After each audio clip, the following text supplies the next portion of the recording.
Today we're going to be looking at bad Magic the Gathering combos that actually work. Today we're going to start off with a Leyline of Transformation combo. Apparently it's a turn 3 kill by throwing Angel Ghosts at your opponent's face. Thanks to Thopter Fox, and let me tell you, this person loves Thopters. Leyline of Transformation is a 4-mana enchantment. Of course, if it's in your opening hand, just plop it onto the battlefield. As Leyline of Transformation enters, you gotta choose a creature type. Now, creatures you control are the chosen type in addition to their other types. The same is true for creature spells you control and creature cards you own that aren't on the battlefield. And let me just tell you in advance, we're going to be choosing Angel. I'll tell you why we're choosing Angel, because we're going to play the Bishop of Wings. It is a white 1/4 human cleric. Now, when it enters the battlefield, under your control, you are going to gain some life. 4 life, in fact. When an Angel you control dies, you get to create a 1/1 white spirit creature token with flying. But remember that because of the Leyline of Transformation, this also is still going to be an Angel. It's going to be very important because we're going to be throwing these things away with the Goblin Bombardment. It's a red 1 generic enchantment. Sacrifice a creature. Goblin Bombardment deals 1 damage to any target. So we basically sack 1 creature, and it will always be an Angel. And then when it dies... that's okay. Do you know what? Because we got a new Angel on the battlefield. We repeatedly get these Angels. What's going to start this off? Now, we can't sack the Bishop of Wings, so we're going to sacrifice an Ornithopter. Or anything. I don't think it matters. You can have anything on the battlefield, and it most certainly... So any other creature on the battlefield, that's going to be an Angel, and then you have basically infinite damage. I think you have infinite damage. You also have infinite life. That's a great combo. Bishop of Wings found their wings to a fantastic victory. Every single time you get a spirit, it's an Angel as well. Why not? The dead become spirits. Oh, sorry, the dead become angels. Okay, let's take a look at Julian's combo. I already got Julian's combo set up here. Whoops. Let's get to the beginning here. Okay, I'll tell you what we got here. Mindslaver. 6-mana legendary artifact. Pay 4, tap, sacrifice Mindslaver. You control target player during that player's next turn. And this is what Julian wants to do. Julian wants to shrink their life total in half with Temporal Extortion. Black, sorcery. Now, when you play Temporal Extortion, any player may pay half their life, rounded up. And if player does, you get to counter the Temporal Extortion. If you don't counter it with half your life, you get to take an extra turn after this one. Now, here's the conundrum, everyone. This is the real question you got to ask yourself. How the hell? How do you play Temporal Extortion at sorcery speed on your opponent? Like, you control your opponent's next turn with the Mindslaver, but that's on their turn. So how are you going to cast the Temporal Extortion? Well, we actually have a fantastic solution to this. And the solution is very simple. The solution is called Teferi Time Raveler. Teferi Time Raveler says +1 until your next turn may cast sorcery spells as though they had flash. So you control your opponent's mind. You can control your opponent with Mindslaver. You play your Temporal Extortion, which cannot be played at flash speed, and boom, your opponent has lost half their life points. 3 cards, just so they look. No, how many cards are we spending here? Okay, it's 3 cards. 1 gets to stay on the battlefield, 2 not, and all we did was drain our opponent for half their life. Unbelievable. Okay, remember, 2 to 3 card combos in chat, totally fine. 4 or more, you have to use my Discord. So let's take a look at Elixir with Squadron Hawk and Sunscour. Squadron Hawk, ooh, and Sunscour. This is a 2-card. I love the 2-card combos. You don't get them so often for a 2-mana board wipe. You don't say! Okay, so we got Squadron Hawk here for 2 mana. It's a 1/1 bird with flying. ETB, set your library for 3 more Squadron Hawks. Seems simple enough. Now, Sunscour is 7 mana sorcery. You may remove 2 white cards in your hand from the game rather than pay Sunscour's mana cost. And we actually destroy all the creatures. This is fantastic. We're actually still up cards. We got Squadron Hawk. We got Squadron Hawk on the battlefield. We have Squadron Hawk in hand. We played this for free. That's a good price. I like that price. Everyone's, hurting for deals. They want to get value, and there's like no better way to get value than to be playing your Squadron Hawk into your Sun Scour. I think that's excellent. This is one of the greatest. This is actually a good combo. This is a completely unknown combo. What does this remind me of? Oh, it reminds me of taking Kahira from your like companion zone, put it into your hand, and then you play it for free off of your Solitude from hand. But even then, you're actually still spending a card. I think actually you get a lot of value out of this card. I love it. This is a great one. Okay, next up, let's take a look at Lewis. Lewis Turan, Experimental Confectioner. Experimental. The Peregrine. Oh, Peregrine Took.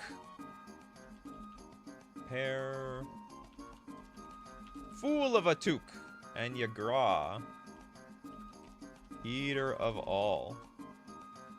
Okay, what do we got with Yagra? 5 mana, 6/6. Isn't this like a 1-card combo as it is? This is a very dangerous card. 5 mana, 6/6. Ward, sack of food. What? Where's my food coming from? Except all other creatures are food artifacts in addition to their other types and have pay 2. Sack this permanent to gain 3 life. Oh my god! We're literally eating the dogs and the cats! We're eating the pets! Does anyone get what I'm coming at here?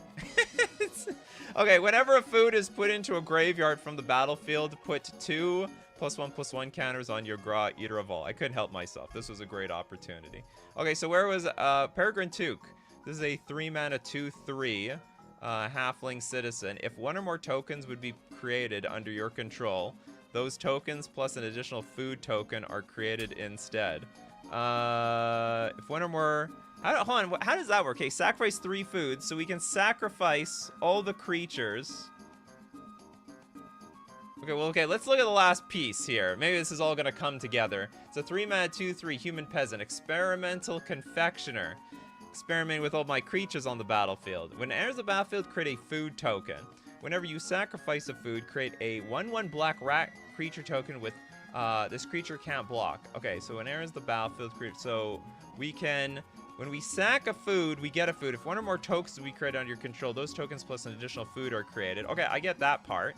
So basically, we sack any creature, we're gonna get a creature that's also a food, which also comes with a food token. Meat's back on the menu, boys!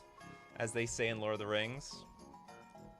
Okay, but I don't get this combo. Other food. Whenever a food is put into a graveyard from the battlefield, put 2 +1/+1 counters on your Gra, Eater of All.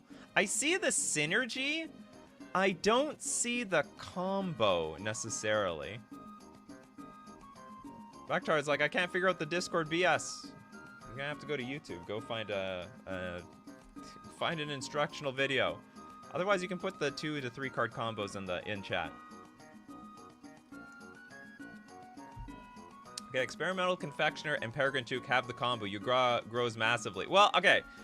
I prefer you just give me as many cards as the combo is, and then maybe make a mention like, okay, with that combo, you go with your Gra. So, hold on, does this go infinite? When you sack a food, create a 1/1 black creature token. You have to pay mana for this. When it creates, you create a food token, you sack a food token. Oh yeah, sacrifice 3 foods, and every food you sacrifice will make another 1/1. Oh, that's amazing. That's dangerous. Love it. This is fantastic. Yeah, that is an infinite combo, and I guess this is just the payoff. It's one of many payoffs. I like that. This is a very cool one. Okay, let's go to a super chat, because that's what you guys pay me to do. Read them super chats. Is this bad enough?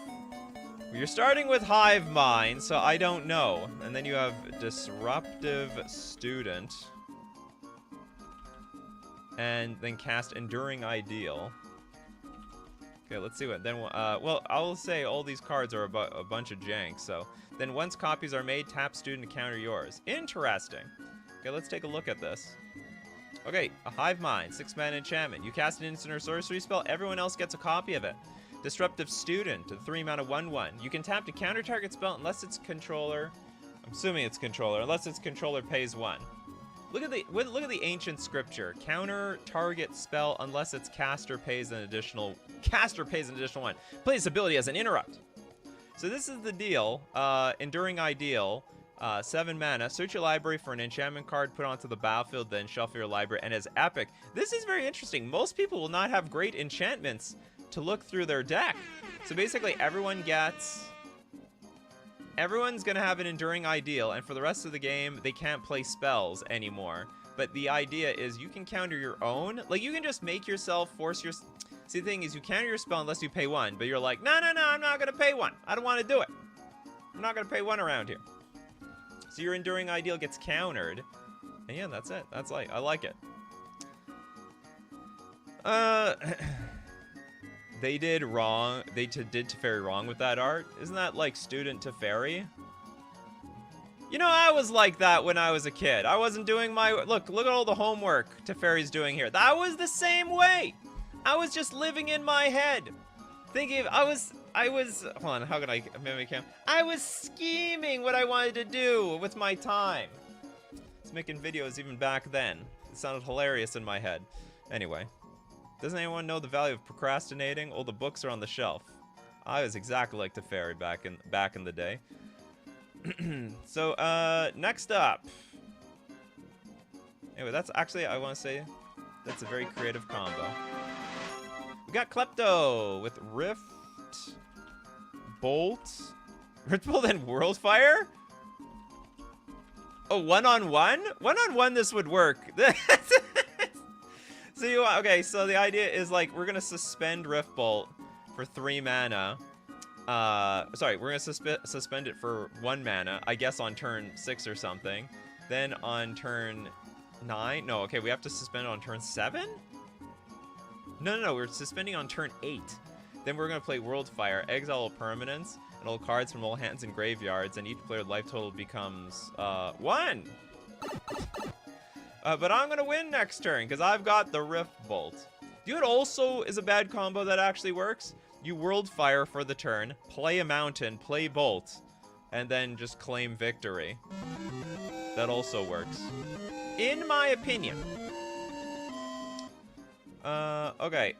Let's go... Next up, we have a super chat from John. Insurrection plus Teferi's Veil. Teferi getting a lot of airtime on today's show.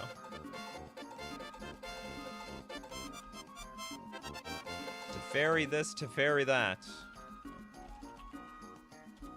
My favorite Teferi card is Teferi's Response. Okay, this is a 2-mana enchantment. Whenever any creature you control attacks, it phases out at end of combat. Oh, that's interesting. So we attack, we phase out, and then we disappear. It's very Teferi-like. And then we have Insurrection for 8 mana. Untap all creatures and gain control of them until end of turn. They gain haste until end of turn. Ooh, how do the phasing rules work here? Are they just never gonna phase back in? Is that the idea? So you basically, you grab all the creatures, you attack, they phase out, but then like what? I don't know how the phasing rules work. Are they just never going to return? Because they never, like whenever it's your upkeep? Like I don't understand, like does it phase out under my control? Can someone help me here? Or do they gain phasing whenever any creature you control attacks, it phases out at end of combat? Teferi's Veil, a sucker punch? Absolutely. Who suggested this thing? Where'd this thing come from? This came from John. John, explain yourself. Don't they phase back in and stay yours? Oh, is that how it works? Because I have no idea how this interaction works. I mean, you have me completely dumbfounded. John says you keep the creatures. That is absolutely insane.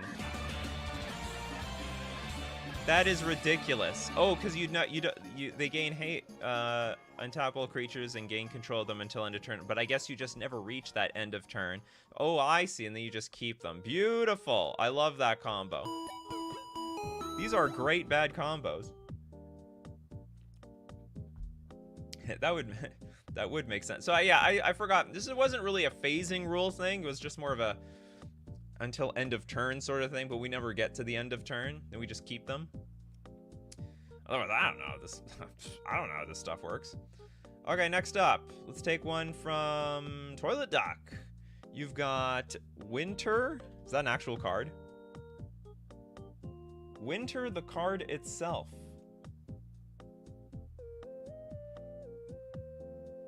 Oh, is it winter something else?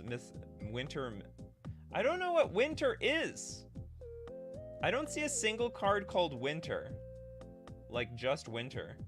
Winter's grasp. There is no such thing.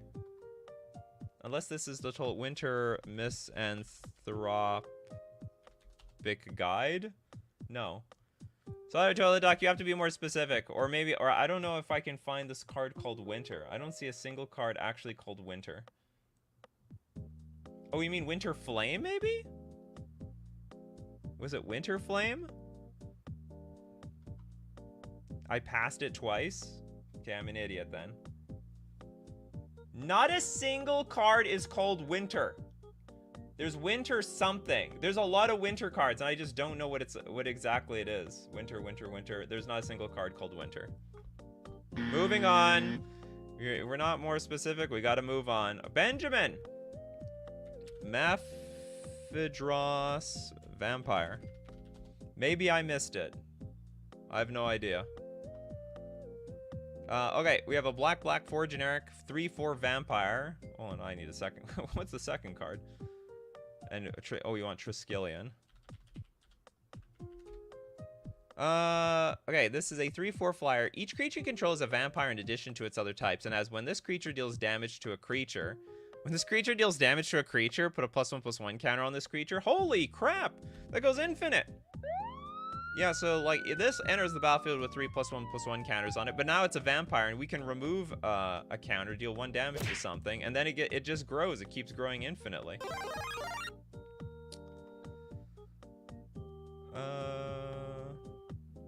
Oh, the whole card is called Winter Misanthropic Guide. Okay, hold on. I'm gonna look up Misanthropic Guide. Because when I'm looking at... Okay, because I was looking specifically for just a card. There's like a million cards, and I'm just looking for a card called Winter, period. Do you know what? You were trying to help me, Toilet Duck. I think when you give me you guys give me cards, you gotta get rid of the comma, but it's not... Okay, that's not Toilet Duck's fault. Okay, and you want 1 with nothing. The idea is to put cards with lots of different types in your graveyard equals opponent's maximum hand size can become 0. How the hell does that happen? Okay, this is a 4-mana 3/4 human warlock with ward 2. At the beginning of your upkeep, each player draws 2 cards. Delirium, as long as there are 4 or more card types among cards in your graveyard, each opponent's maximum hand size is equal to 7 minus the number of those card types. So you want to get everyone's hand size to 0. Cards with lots of different types. Okay, so you want like... Thank you for not listing out all those cards, like Planeswalker, and like a Kindred card, Enchantment, this and that, this here and that. Going crazy. But okay, yeah, so we're gonna go Winter Misanthropic Guide into 1 with nothing. Hopefully there's enough card types, and everyone is basically gonna have to live with... what's it called? What's that demon? It's like a 6-mana 6/4... Basically, at end of turn, you have to discard your hand. That's the life we're living with right now. I don't miss Super Chats, D-Spin. We just alternate back and forth. Don't worry. Your Super Chat is safe with me. We got Abdel Adrian. Abdel Adrian. Gorian's Ward. Meteorite. Oops, this is all 1 card. Okay, Meteorite. I need to make a system like the card is in brackets or something, so I can't screw it up. Ghostly Flicker. Because whenever there is like a comma in between, it messes me up. And then Glorious Protector. This goes against the 3-card rule here. T-Spin. Alright, what do we have here? Abdel Adrian, 5-mana 4/4. ETB, exile any number of other non-land permanents you control until Abdel Adrian leaves the battlefield. Create a 1/1 white soldier creature token for each permanent exiled this way. You can exile them any number of... So any non-lands you control, you get a 1/1. Then we have Meteorite. Enters the battlefield, deals 2 damage to any target. You can also add 1 mana. That's great. Who doesn't like adding mana? Then we have Ghostly Flicker. Exile 2 artifacts and or creatures or lands, then return those to the battlefield under your control. How does that work with this thing? So exile any number of non-land permanents you control, and then you get a 1/1. You get to choose a background. Okay, you have Ghostly Flicker, and then we have Glorious Protector for 4 mana, 3/4 flash flying. ETB. You may exile any number of non-angel creatures you control until Glorious Protector leaves the battlefield. I don't get it. You need Glorious Protector. Okay, we got it. ETB, you may exile any number of non-angel creatures you control until Glorious Protector leaves the battlefield. Oh, so you like put it behind underneath, like you put Meteor and Abdel underneath. I don't know how this. Oh, is this like exile any number of non-land permanents you control until? Oh, this is infinite life and infinite mana.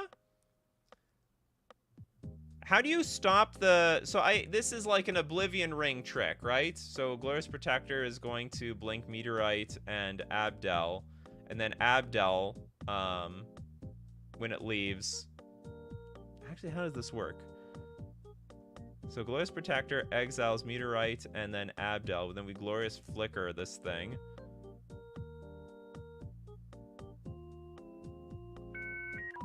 I still don't see it.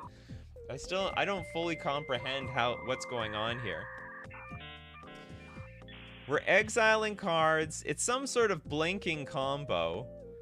Okay, Glorious Protector removes Abdel and Meteorite from the battlefield. Then I play Ghostly Flicker to blink this thing, which brings my Meteorite and Abdel back onto the battlefield, which then Abdel can then shrink or steal the Meteorite and then the Glorious Protector. Okay. If you target both Protector and Abdel at the same time with Ghostly Flicker, you infinitely flicker the Meteorite. Thank you very much. I was never going to figure that out by myself. And I'm just going to trust you on that one. I thought it was an Oblivion Ring trick. So that's why I like an explanation from the crowd, because especially when it gets to 4 cards, I need an explanation. I'm not going to figure it out. There's a lot of different ways these cards can be played in combination with each other. David Groves. We got Gremlin Tamer. We also got Secret Arcade. Something to get it going. Oh, this is the new rooms. Okay, so hold on. The Gremlin Tamer is a 2-mana 2/2 human scout. Did you just... Is this like a new bad combo from the new set? Eerie. Whenever an enchantment you control enters... Whenever an enchantment you control enters the battlefield, and whenever you fully unlock a room, create a 1/1 Gremlin creature token. What, is this supposed to be like a 1-card combo? How do these rooms work? You may cast either half. That door unlocks on the battlefield as a sorcery. You may pay the mana cost of a locked door to unlock it. So we pay 1/2. Non-land permanents you control and permanent spells you control are enchantments in addition to the other types. And whenever you cast an enchantment spell, put a number of +1/+1 counters equal to that spell's mana value on up to 1 target creature. I don't even know if this is a combo. Whenever an enchantment you control enters... Which I guess this is now an enchantment. Non-land perms you control are... And perm spells you control are enchantments. Okay, so this is an enchantment. And when it enters the battlefield... And whenever you fully unlock a room, create a 1/1 red gremlin creature token. Which should also be an enchantment. Which means we get another gremlin. Is this a 2-card combo? I mean, it's very expensive for standard. That's crazy. Yeah, they have a bunch of 2-card combos in standard now. That's insane. Hey, Boar. Welcome. Okay, let's take one from... let's get one from Ricardo. Underworld Dreams. Land Equilibrium. I love cards that I know what they are. And Jockle Hops. Jockle Hops. A word I would never be able to spell, even if my life depended on it. What was this all about? Only enchantment in play, and you ping your opponent. Sounds great. Okay, Underworld Dreams, 3-mana enchantment. Your mana is really jank in this deck. Triple black. Whenever an opponent draws a card, Underworld Dreams deals 1 damage to that player. This looks really good in a Worldfire deck, to be honest. Underworld Dreams, Worldfire. Land Equilibrium. It's, oh no, I guess that Worldfire makes you lose this permanent. Well, okay, whatever. Land Equilibrium. Enchantment. If an opponent who controls at least as many lands as you do would put a land onto the battlefield, that player instead puts the land onto the battlefield, then sacrifices a land. Then draw, collapse, destroy artifacts, creatures, and lands that can't be regenerated. So basically, we make no more progress. That's it. You cannot have any more than 1 land in play. And slowly, 1 punch at a time, you will be reduced to absolutely nothing. Okay, next up. Ron is like Chatterfang plus insert any card. Oh, it's that easy, huh? That easy, you say? Okay, we got, what is this? Stack it right, enough damage to swing the game from Christopher B. Zinnia. And Chancellor of the Forge. And Pandemonium. Stack it right, we have enough damage to swing a losing game. Now, Pandemonium will get that done, because it's a 4-mana enchantment. When a creature enters the battlefield, you get to deal damage equal to its power to any, like, basically any target. Chancellor of the Forge, 7 mana, 5/5. Reveal this card from your opening hand. If you do, get a 1/1 goblin on the battlefield. But when Chancellor of the Forge enters the battlefield, put X 1/1 red goblin creature tokens with haste onto the battlefield, where X is the number of creatures you control. And then we have Zinnia, Valley's Voice. 3 mana, 1/3, flying. It gets plus X plus 0, where X is the number of other creatures you control with base power 1. Creature spells you cast have offspring 2. You may pay an additional 2 as you cast a creature spell. If you do, when that creature enters, create a 1/1 copy of it. Where X is the number of creatures you control. Is this like a real combo? So, I mean, the idea is like, step 1, Pandemonium. Step 2, Zinnia. Step 3, anything that you can make a lot of. And Chancellor of the Forge will get that job done, I suppose. Who's got no chat yet? Oh, is it Yokel Hops? Sorry about that, Jonathan Taves. Yokel Hops. Next up, we'll go with Adam with Planar Chaos. Eon Hub. In a Sirac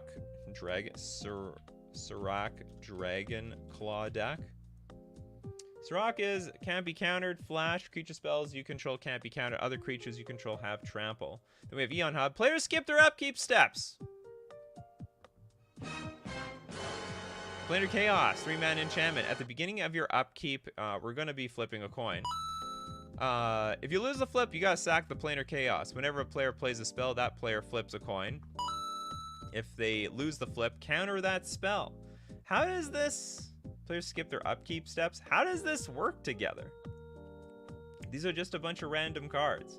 Oh, I see. At the beginning of your upkeep, flip a coin. Oh, we're never gonna flip the coin. Ah, I see. We're cheating luck around here. I mean, this is a great combo, actually, in any deck. And then, whenever you play a card, it's uncounterable. So even if you lose the flip, that's too bad. You're just, you can completely laugh at your opponent. Laugh at them going straight to the bank. I like that combo. That is a grade A amazing combo. All right, you need combo cards? Where are you gonna buy them combo cards from? You take a really good guess. I'll tell you where you get your combo cards from. You get them from FusionGamingOnline.com, today's sponsor. My favorite place to buy my combo cards. And of course, you know, you could even get those room combo cards in Duskmourn House of Horror. This set is coming out with a bunch of 2-card combos in Standard. I think it's absolutely insane. I don't even know why they're doing this in Standard. I guess Standard is just like a really pushed format now. But anyhow, you need to upgrade your Standard, Commander, Pioneer decks. You might want to get them at FusionGamingOnline.com. Also, I would highly recommend, this is my professional opinion, and also maybe my arm is getting twisted by it, you should use coupon code Nikachu at checkout. It supports the channel, also gets you also gets you 5% off all your purchases. We're also going to thank Mana Traders, the premier place to rent Magic cards online for Magic Online. Play any format you want, get any deck list you want in a, I don't know, 30 seconds. It's not instantaneous. It's fast enough, though. It's faster than trying to go get the cards yourself. I'll tell you, it is faster than that. And it's cheaper if you like to play a million decks when you're renting online with Mana Traders. You can support the channel using my Mana Traders link in the description below. Boop, boop. Or save 10% off your first 2 months using coupon code Nikachu_F90. And now back to your wonderful, bad, terrible combos that anyone would love to have in their deck. What about tomorrow's sponsor? Probably also going to be FusionGamingOnline.com. Probably. And Mana Traders. I would highly bet on it. It's a very, very, very likely chance of happening. Okay, let's get back to the people who, you know, this show is brought to you by people like you. And especially Bryce. Micosynth Lattice and Swindler's Scheme. That's a new Micosynth Lattice combo. Swindler's Scheme? Never heard of it. Alright. Okay, so step 1. Micosynth Lattice. Everything's an artifact. Everything in your hand, everything on the battlefield, and you can players may spend mana as though it were mana of any color. We're truly colorless around here. You know who'd like this card? Winter Fox. I think Winter Fox would put this in every single one of Winter Fox's decks. Okay, Swindler's Scheme, the 3-mana enchantment. Whenever an opponent casts a spell from their hand, you may reveal the top card of your library. If it shares a card with the... If it shares a card type with that spell, counter that spell, and that opponent may cast the revealed card without paying its mana cost. Whenever an opponent casts a spell from their hand, you may reveal the top card of your library. Oh, because it's an artifact. If it shares a card of that type, counter that spell. We're countering everything. Bring it on. Bring on your Eldrazi. Bring on your Omniscience. If you cast it, it's all artifact. All will be artifact, and all will get countered. Winter Fox is like, maybe? Yeah, maybe not. I don't know. What if it was 6 generic, 2 snow, and 1 colorless? You think about it. I guess you're not really... This is more of an artifact card. I just see this as like a colorless card. I see this as an all-encompassing colorless card, when maybe it's more of like... It's an all-encompassing artifact card. Okay, next up. Let's take... we don't have a card from here. Kano. No card yet. Ancient Cellar Spawn. Cellar... What is a Cellar Spawn? And then Baral's Expertise. Ooh, and Naru! The Wizard. You're a wizard, Naru. Miha and Baral will loop themselves via infinite bounce and cast copies, then Cellar Spawn burns opponents via free cast and cost. Alright, excellent. So Naru is a flash creature. You'll never see her coming. When it enters the battlefield, copy target instant or sorcery spell you control. You may choose new targets for the copy, and other wizards you control get +1/+1. And I guess we're gonna copy Brawl's Expertise. So Brawl's Expertise, play Naru Miha. Return up to 3 target artifacts and or creatures to their owner's hands. Now this is... You can return Naru, actually. And then you may cast a spell with mana value 4 or less from your hand without paying its mana cost. Then we play the Ancient Cellar Spawn. So does this bring... Return up to 3 target artifacts and or creatures. You may cast a spell. Copy the spell. Oh, I see. And then you can cast a spell with mana value 4 or less from your hand without paying its mana cost. And we're going to cast the Naru Miha over and over and over again. That is very interesting. It's pretty unbelievable, really. And then you return the thing back. Then you can cast a spell with mana value 4. You recast this. Cool. Okay, so how does Ancient Cellar Spawn work? 3 mana, 3/3. Each spell you cast that's a demon, horror, or nightmare costs 1 less to cast. Whenever you cast a spell, which we will do constantly, if the amount of mana... Well, wait a minute. Hold on. Whenever you cast a spell, if the amount of mana spent to cast it was less than its mana value, target opponent loses life equal to the difference. How does this, like, actually work? Okay, I understand this part. Copying is not casting, though. That's the problem. No, God, please, no. So the Naru is not gonna trigger. First off, you may. Oh, but it then says you can cast a spell. Okay, I get it. Okay, so you can cast Narumiha. Narumiha is the card that's getting cast over and over again. Okay, you got it. It's a good combo. I like it. Next up, we got Yoshu. Thanks so much for your super chat. Righteous Valkyrie. I did not spell that right. Mystic Reflection. Hey, this is 4 cards. I might need some explanation here. March of Multitudes. And Ogre Attack. Okay, and isn't this like a double-sided card? You expect me to figure this out, Yoshu? Okay, let's see what. Let's see where I can go. See how far I can get. Righteous Valkyrie, 3 mana, 2/4. ETB. You gain life equal to that creature's toughness. Whenever another angel or cleric enters the battlefield, you gain life equal to the toughness. And then as long as you have at least 7 or more life than your starting life total, everything gets +2/+2. Mystic Reflection, 2 mana. Choose target non-legendary creature. The next time one or more creatures or planeswalkers enter the battlefield this turn, they enter as copies of that creature.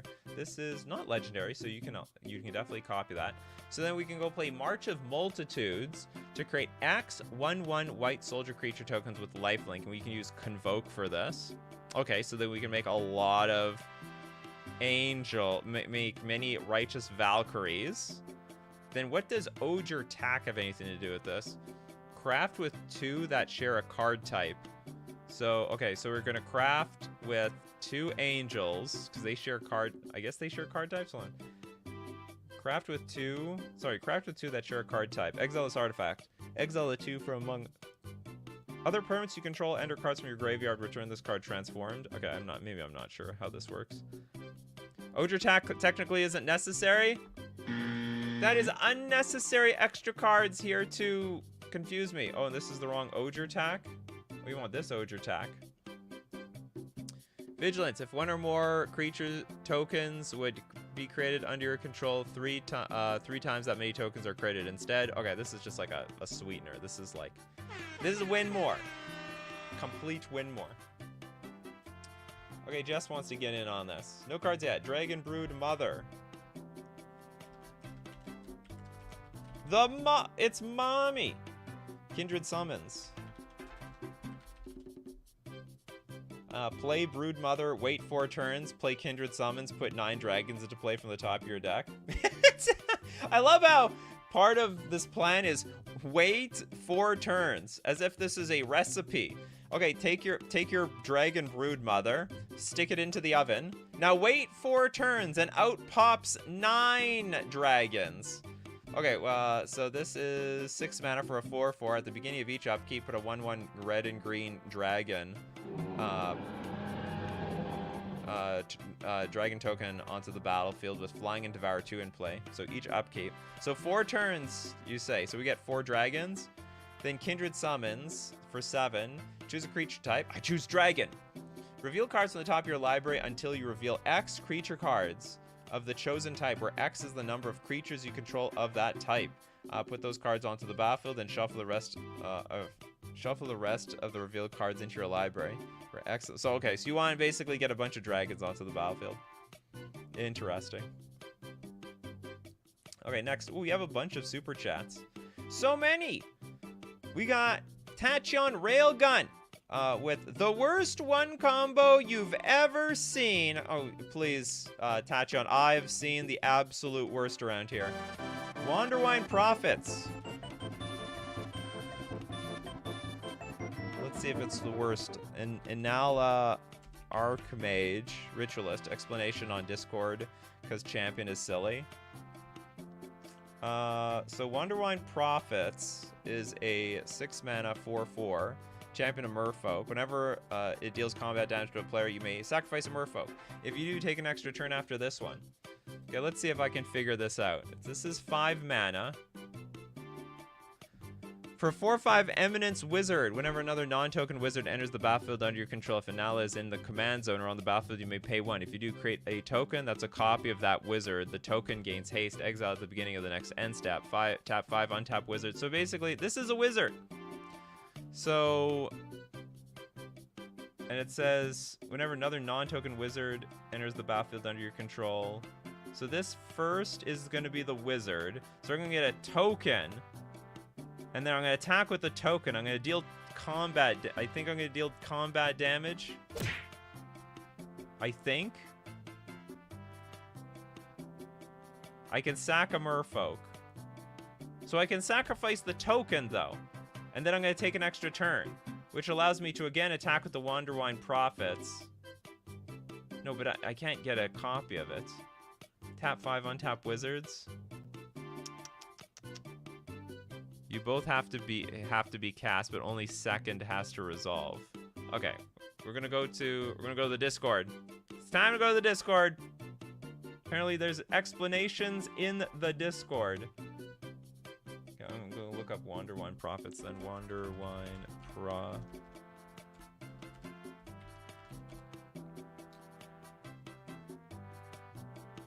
Okay, I found your thing. Okay, we got an explanation here. Thank you so much, by the way, for explaining. It isn't simple. You got that right. This show isn't confusing supremely confusing for me. Play Wanderwine. Eminence, copy it. Now, copy eats original with the champion. Now we attack and hit someone. Sack it. The original comes back. Why does the original come back? Now, that's not intuitive to me. Why does the original come back at all? Deals combat damage to a player. You may sacrifice a merfolk if you take an extra turn. Oh, because we're championing it. When this comes into play, sacrifice unless you remove another merfolk you control from the game. When this leaves play, that card returns to play. So we're championing our original Wanderwine Prophets with the new Wanderwine Prophets. Okay, that is amazing. Attack and hit someone. Sack it. Yeah, okay. Now, end phase, copy dies. Original comes back. Eminence copy, eat original. And now and the copy has now missed the beginning of the next end step trigger. It lives until next turn. Repeat for semi-infinite extra turns as long as you can punch someone. Well, I mean, if you could punch someone the first time, then you'll just punch them infinitely. That's a great combo. Some might say it's disgusting. Yeah, the token champions the OG. Yeah, they all put each other under each other. Okay, that's cool. Pedgeman says, I don't got a card yet, but we're gonna put on the Discord. Actually, I can look as long as if it's 3 cards, it's fine. Marina, or is it like really complicated? Marina Vendrell, Grimoire. That's a new card. Harmless Offering. Yes, it's always harmless, isn't it? Gaze of Adamora. This is... Okay, let's start off with this new card. 6 mana. Legendary artifact. When Marina Vendrell's Grimoire enters, if you cast it, you get to draw 5 cards. That's a lot of value. You have no maximum hand size, and don't lose the game for having 0 less life. What can go wrong? What can go wrong, Coffee Crew? Why don't we just Sharpie out the rest of this card? Whenever you gain life, draw that many cards. Music to my ears. So here's the deal. Whenever you lose life, discard that many cards. And if you have no cards in hand, you lose the game. Holy moly. Cost is very high. So we're going to give it to somebody, I'm assuming. You know what? I'm going to draw 5 cards. That's great. And now this card is yours, because I don't want it anymore. And then we can play Gaze of Adamaro, the 4-mana arcane spell. Gaze of Adamaro deals damage equal to the number of cards in target player's hand to that player. Whenever you lose life, discard that many cards. Is there a thing like if you take damage, you have to discard that many cards? Whenever you gain life, draw that many cards. I don't get this thing. I understand this part. This one is like... They didn't even draw anything that turn. Oh, it's instant. Deals damage equal to the number of cards in target player's hand to that player.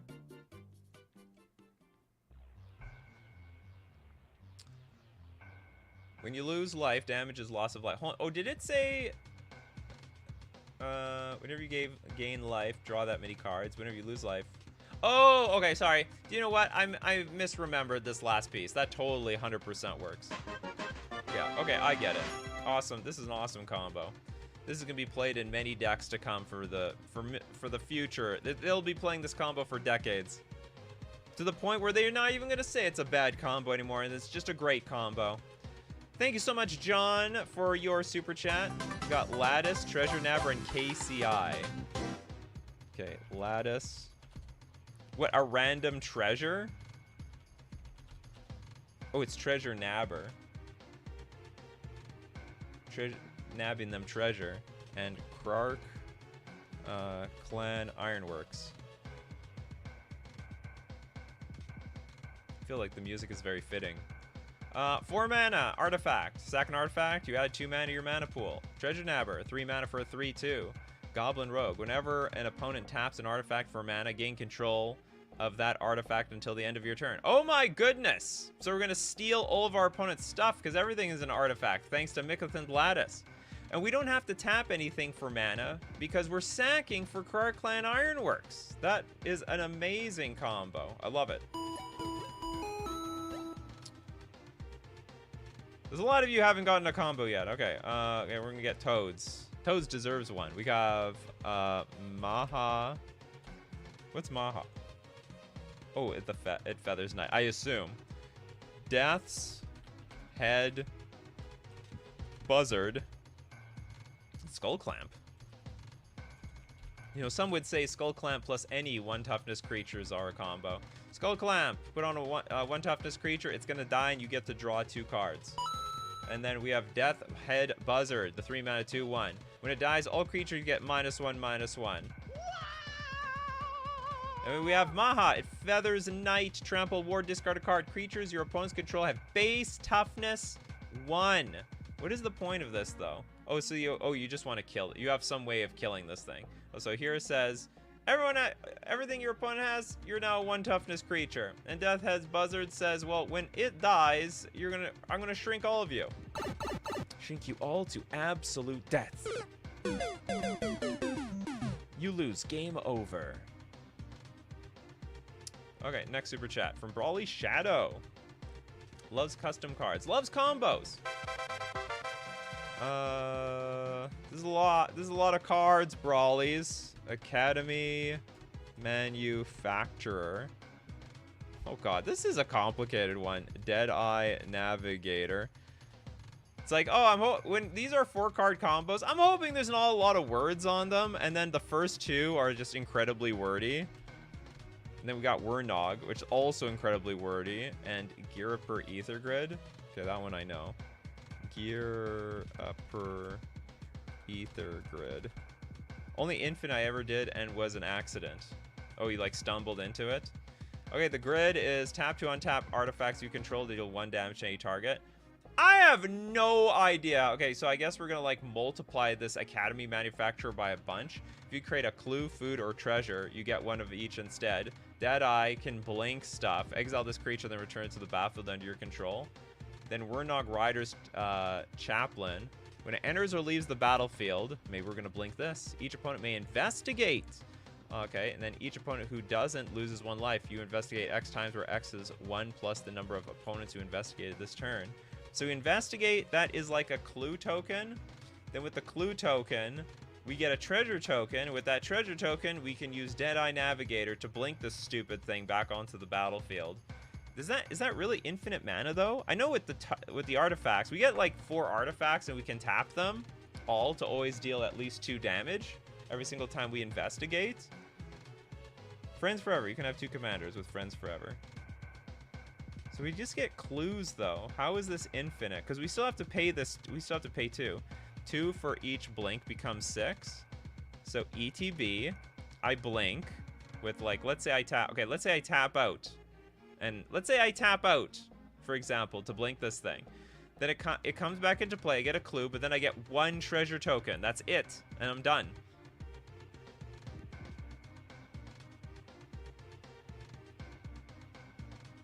They can just not investigate and take the 1. Oh, sorry. It's each opponent may investigate. Each opponent who doesn't lose 1 life, you investigate X time. You investigate X times, where X is 1 plus the number of opponents who investigated this turn. Yeah. What also happens if the opponent does nothing? You investigate on enter and leave for him. Each opponent may investigate. Each opponent who doesn't loses 1 life. You investigate. Oh, so I think we're getting this no matter what. You investigate X times, where X is 1 plus the number of opponents who investigated this turn. What if none of them investigate? Yeah, it's always 1. But this is my problem. Okay, let's say we get 1 investigation. We get 1 treasure token. Combo offline, right? I'm waiting. I'm waiting for an explanation. 2? We do not get 2. That's for sure. We do not get 2. I think we just get 1 treasure, and then the combo's done. We depend on our opponent to consistently get it.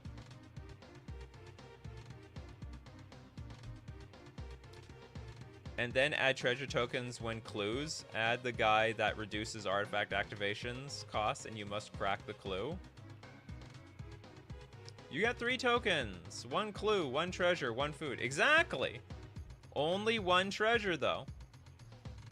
You get 1 when he enters and 1 when he leaves. Oh, is that, Oh!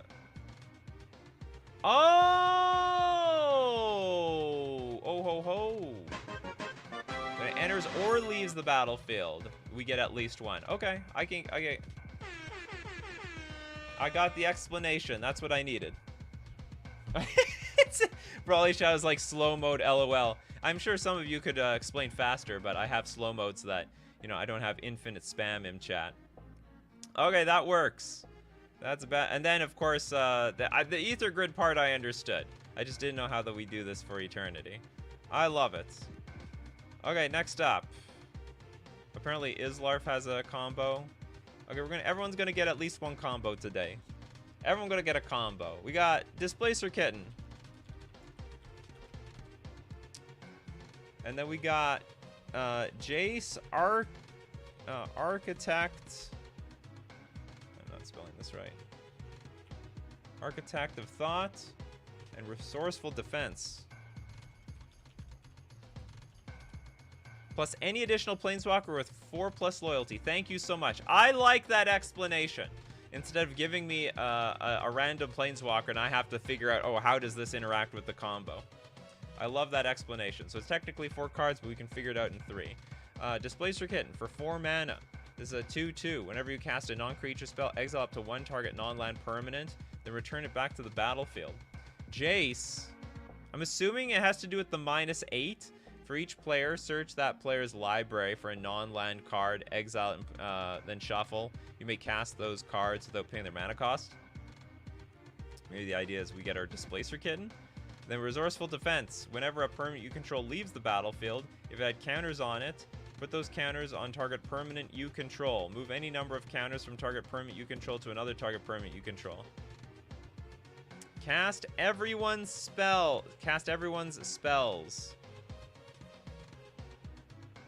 I don't get it. Cast non-creature, exile up to 1 target non-land permanent you control. Oh, so we're exiling the Jace. Jace gets blinked. It leaves. It had counters on it. Put those counters on another target permanent. So we put on another 4-mana planeswalker, which we can blink eventually anyway. Whenever you cast a non-creature spell. But it's just getting blinked, right? But I understand. Like, then you keep buffing up your planeswalkers. Yeah, we get another planeswalker to blink and move the counters, and then vice versa.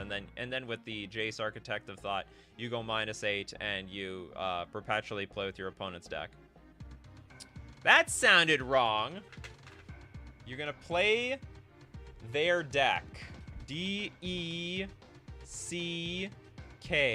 Okay, let's get to a super chat. We got Algot in the house. Thank you so much, Algot. To search my name to find the combo. Rightio.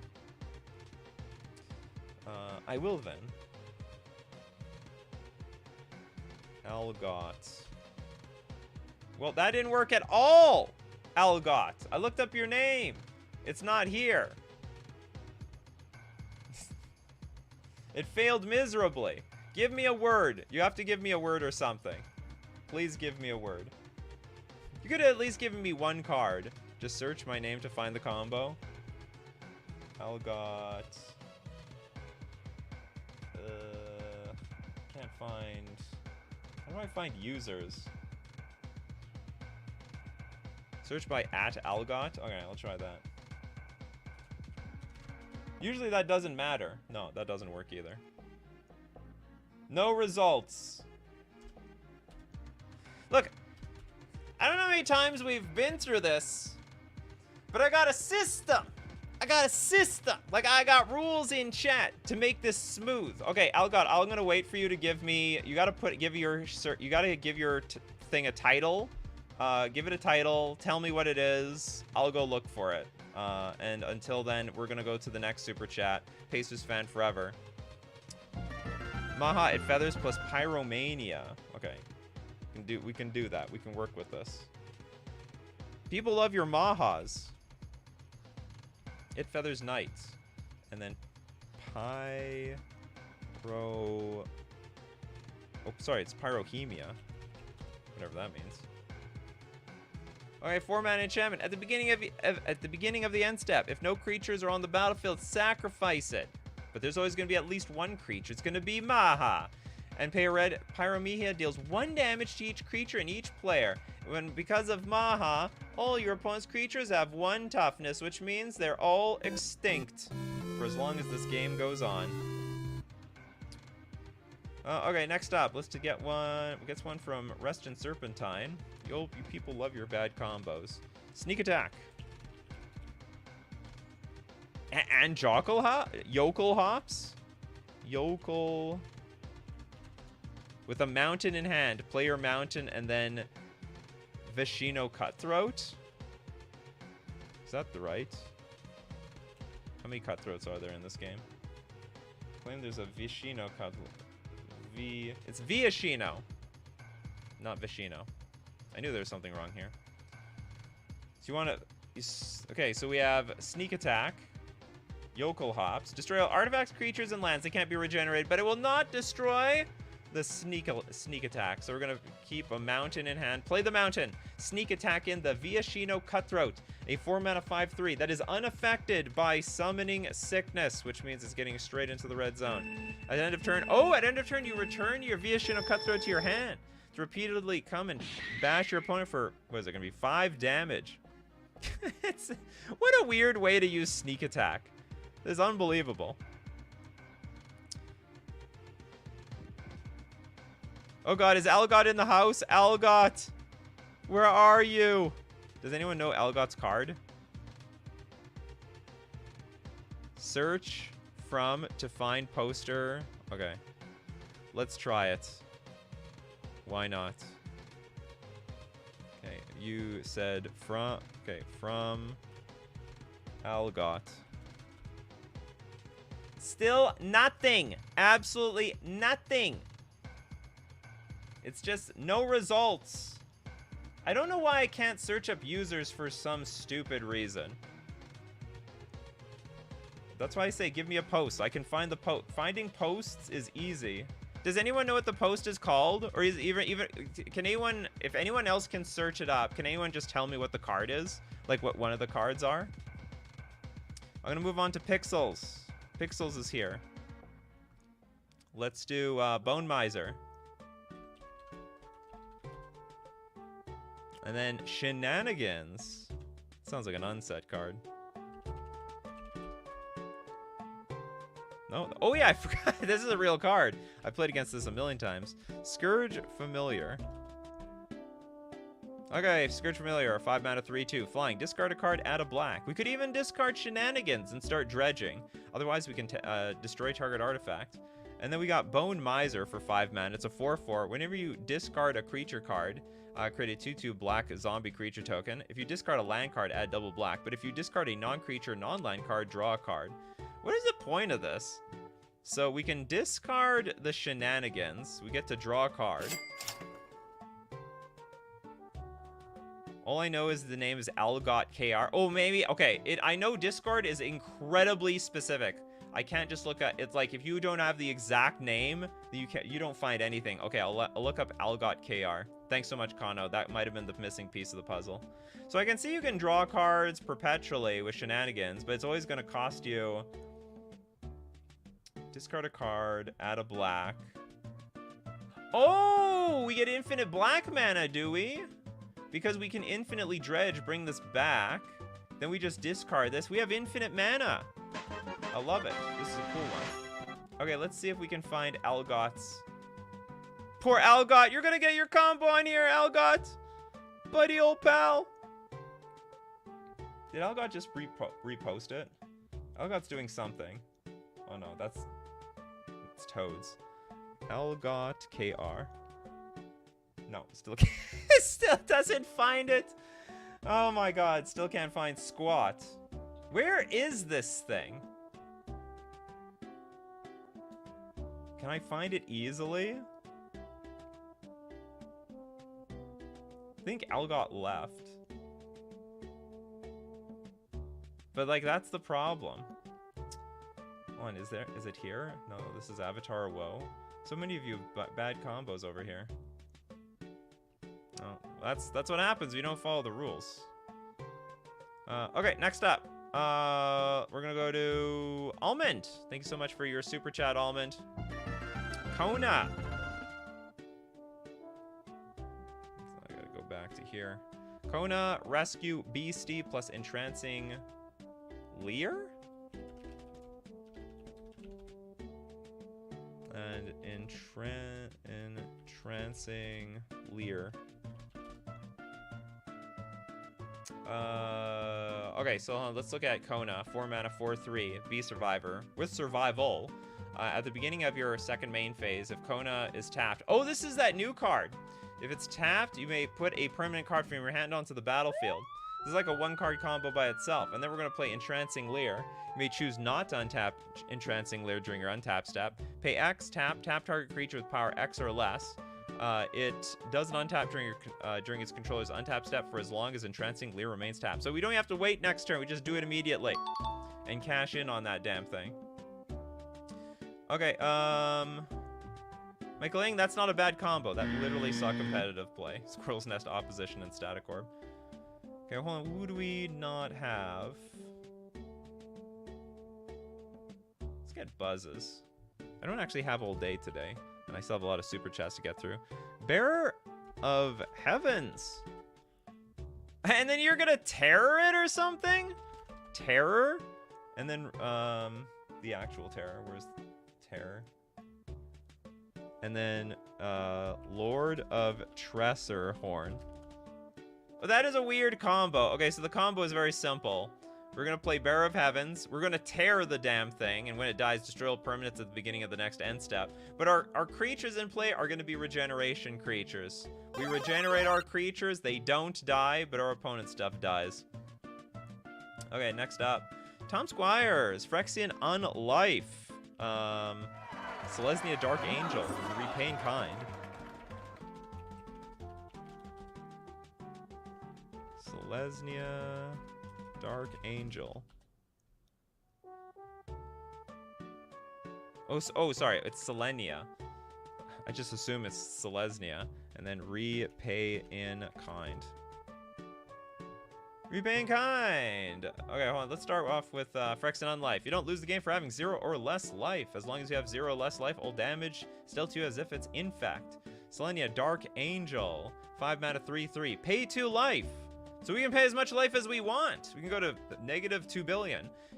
Return... Oh, well, we're just going to return this back to our hand? That's a little lame. Repay in Kind. Each player's life total becomes the lowest life total among all players. I go to -1 billion. And I'm going to repay in kind. I love this. This is great. Do Bryce or Toilet Duck? Did Toilet Duck get a card? I do I did Toilet Duck's card very earlier. And I'm pretty sure Bryce got a super chat. I gotta get through these cards. Okay, we gotta give one to everybody. I could be wrong. Maybe Bryce didn't get a card. Platonic Liquid, thank you so much for your super chat. You got Wick. John Wick. The world... Oops, I don't think I spelled that right. The world mind, and conspiracy naming rats. It's a conspiracy, I tells ya. They're all out to get me. Okay, 5-mana enchantment comes into play. Choose a creature type. We're gonna name rat, and then creature cards you own that aren't in play, creature spells you control, and creatures you control are the chosen type. Then we have Wick the World Mind. It's a 4-mana 2/4 rat warlock. So when Wick or another rat you control enters, create a 1/1 black snail, which is now a rat creature token. And if you don't control a snail, otherwise put a +1/+1 counter on a snail you control, which we're not going to get. Then 3 mana, sack a snail. Hold on, what does conspiracy say? Is it becomes or is it additional? Creatures you control are the chosen type. The same is true. Okay, so it's just all the snails are rats. 3 mana, sack a snail. Wick deals damage equal to that sack creature's control power to each opponent. Then draw cards equal to the sacrifice creature's power. Okay, so the idea is whenever Wick or another rat enters the battlefield, we get a snail, which is a rat, which is ended up going to give us another rat, which ends up giving us another rat. Do we have to? Whenever another rat you control enters, create a 1/1. Isn't this just a draw? Doesn't this lock the game? I think this locks the game. Otherwise, put a +1/+1. We have to create a black snail, which is a rat, which ETBs. This thing just completely locks up the game. Yeah, if I understand correctly. Yeah, only the first ability is important. It's infinite, but we can't win off this. I mean, yeah, it's like a bad combo that doesn't work. It does draw, LOL, but you can break it with a sack outlet. You can do that. Okay, we can break it with a sack outlet. Like, sacrifice our conspiracy? Also, I mean, hey, 1 point is better. Getting a draw is better than losing in some capacity. Congratulations, we all don't win. Next super chat from Spectral Maniac. Thanks so much. No combo from me tonight. Take another one from the crew. Okay, who did not get one from the crew? Toilet Duck, did you get a card? I swear you had like one of the earlier ones. Okay, maybe I'm wrong though. Purity, Cursed Recording.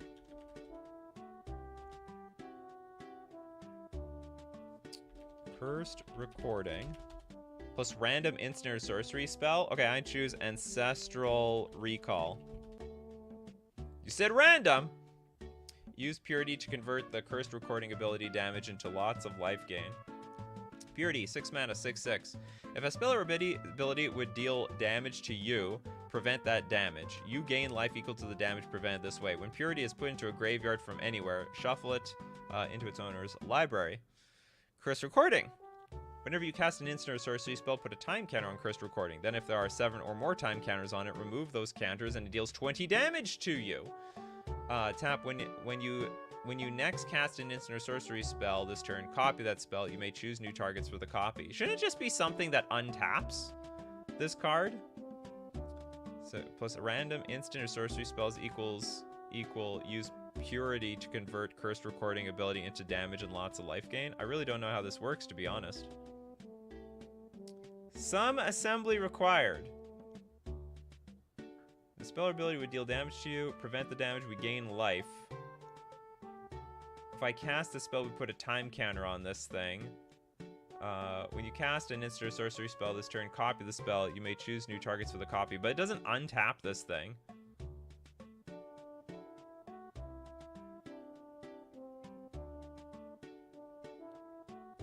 I don't get it. I don't get it. You have to explain it, Toilet Duck. I really have no idea how this works. I just see that we can double an instant or sorcery spell, and we now have 2 time counters on this thing. Some more explanation required. You say, use Purity to convert Cursed Recording ability into damage, into lots of life gain. Is that it? So like, hold on, you're just saying like we have to cast like 1,000,000 spells to deal damage and just gain like 20 life, effectively. This is like, this, I wouldn't even really call this a combo. This is like, I don't know, this is just considered synergy. Okay, let's give something to Hexanort. Where's Hexanort? Hexanort has no card yet. I know! Hexanort needs some priority here. Hexanort needs love. Where'd Hexanort go? First you see them, now you don't. Here we go, no card yet. The Beamtown Bullies and Sky Swallower. I have a feeling this is like a really common, well-known combo in Commander. Sky Swallower. Swallowing the whole sky. Okay, Sky Swallower. And it comes into play, target opponent gains control of all other permanents you control. Now, that'd be such a bad idea, wouldn't it? But not with the Beamtown Bullies, because for 4 mana, it's a 4/4, and now tap target opponent whose turn it is, puts target non-legendary creature card from your graveyard onto the battlefield under their control. It gains haste, but then I'm going to swipe all your stuff, goad it at the same time. Wow, at the beginning of the next end step, exile it. I would almost say that's a good combo that actually works. Okay, next up, we've got Algot. Did anyone in the Discord can see the combo, or like even give me a single word described in that combo or a phrase that I could look up? Algot reposted the combo. Thank God! Okay, we gotta see this combo. The combo that everyone's been looking forward to. Is it here? I see Islarf's combo. I do not see... Oh, here's Algot's combo. Okay. Very weird technicalities. You didn't even post the cards. Okay, we have Phage the Untouchable, Graveyard Busybody, R&D's Secret Lair, Death Wish, Harmless Offering, and Wasteland. Okay, you don't have the cards here, so I'm just going to read this out. Now, you need to have Phage in your graveyard. That's the card you deal damage to somebody, they lose. But if you cheated in play, you also lose. Which would be terrible. R&D's Secret Lair on the battlefield. Then you play Graveyard Busybody and give it to your opponent with Harmless Offering. After doing so, you then add the Yu-Gi-Oh card Foolish Revival. This is bullshit. To your hand, which you can do as the original printing of Death Wish doesn't specify a magic card. After doing so, you destroy the lair with your Wasteland and summon Phage from your graveyard, which is also your opponent's graveyard, to the side field. Alright, thank you very much. I'm glad I didn't look up any of these cards. I am absolutely elated. Okay, great. And with that, that is with our last super chat. That's gonna be it for today. Thank you very much. Mind Cranking Dustmantle Guild Mage is actually way too good of a combo. This is a bad combo show. Oh my god, hello. Bad combos. Bad combos only. But don't worry, this is not to be the last time we do this. We do this every single month, so be prepared for that bad combo day. And as usual, if you want to be part of the show, you gotta be here 3 p.m. Central Standard Time. Thanks to everyone who supports the show. If you're a patron on Patreon, a member on YouTube, or you super chat to be part of the show, or even super chat so other people are part of the show. And thank you so much for being here today. Part of the show is like trying to, you contribute combos. We're trying to interpret combos. We fix combos. We determine if it's a combo or not. So anyway, thank you very much for being here. People like Ron and Jess and Chris Bonehead, Kano, Benjamin, Nadim. We got the smartest man on earth, Tiger, Platonic, Liquid, Pedgeman, Spectral Maniac, Toads, John, Kano. Because you guys are the coffee crew. So thank you so much for being here today. And don't forget, keep brewing up them coffees. We're going to keep brewing up the magic. Take care of yourselves. I'm going to see you at the next cup.